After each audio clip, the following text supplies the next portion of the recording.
Hi guys, ഇന്നത്തെ video എന്ന് പറഞ്ഞിട്ടുണ്ടെങ്കിൽ ഞാൻ റീസെൻ്റ് ആയിട്ട് പോസ്റ്റ് ചെയ്ത ഒരു കീം സ്കോർ ചെക്കിംഗ് വീഡിയോയിൽ താഴെ വന്നൊരു കമൻ്റ് ആയിരുന്നു എങ്ങനെയാണ് സ്കോർ കാൽക്കുലേഷൻ ചെയ്യുന്നത് അറിയോ എന്നുള്ളത്.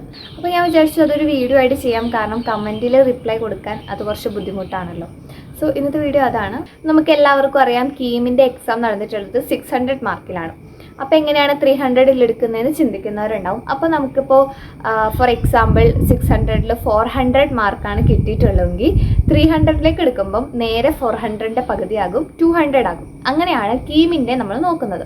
അപ്പം നമ്മുടെ ഈ ഒരു കീമിൻ്റെ മാർക്ക് കാൽക്കുലേഷൻ എന്ന് പറഞ്ഞിട്ടുണ്ടെങ്കിൽ കീം പ്ലസ് PCM ആണ്. PCM എന്താണെന്ന് ഇതുവരെ അറിയില്ലാത്തവരുണ്ടാവും. PCM എന്ന് പറഞ്ഞിട്ടുണ്ടെങ്കിൽ നമ്മുടെ ഹയർ സെക്കൻഡറിയിലെ subject physics, chemistry and maths ആണ്.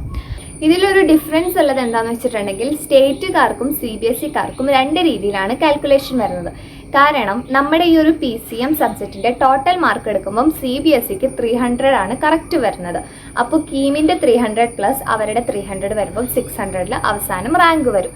പക്ഷേ സ്റ്റേറ്റുകാർക്ക് ഈ 3 സബ്ജക്റ്റിൻ്റെ നോക്കുമ്പം ടോട്ടൽ മാർക്ക് 360ലാണ് വരുന്നത്. അതുകൊണ്ട് നമ്മൾ വേറൊരു കാൽക്കുലേഷൻ വഴി അത് 300ലേക്ക് ആക്കും.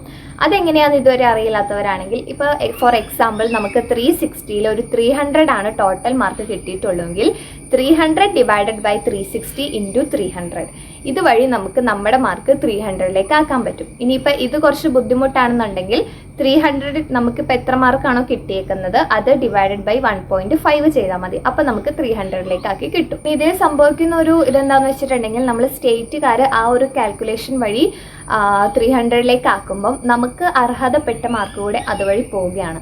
കാരണം ആ ഒരു കാൽക്കുലേഷൻ വഴി പല പല വേരിയേഷൻസ് സംഭവിക്കുന്നുണ്ട്. അതുകൊണ്ട് തന്നെ നമുക്ക് ഒത്തിരി മാർക്ക് കുറഞ്ഞു പോകുന്നുണ്ട്. പിന്നെ സ്റ്റേറ്റുകാർക്ക് അഡ്മിഷൻ കിട്ടാൻ കുറച്ച് പാടാണെന്നൊക്കെ പൊതുവേ ഒരു പറച്ചിലുണ്ട്. അപ്പോൾ ഈ വീഡിയോ ഇത്രയേ ഉള്ളൂ. നിങ്ങൾക്കിത് യൂസ്ഫുൾ ആയിട്ടുണ്ടെങ്കിൽ ലൈക്ക് ചെയ്യുക, സബ്സ്ക്രൈബ് ചെയ്യുക. അപ്പോൾ ബൈ.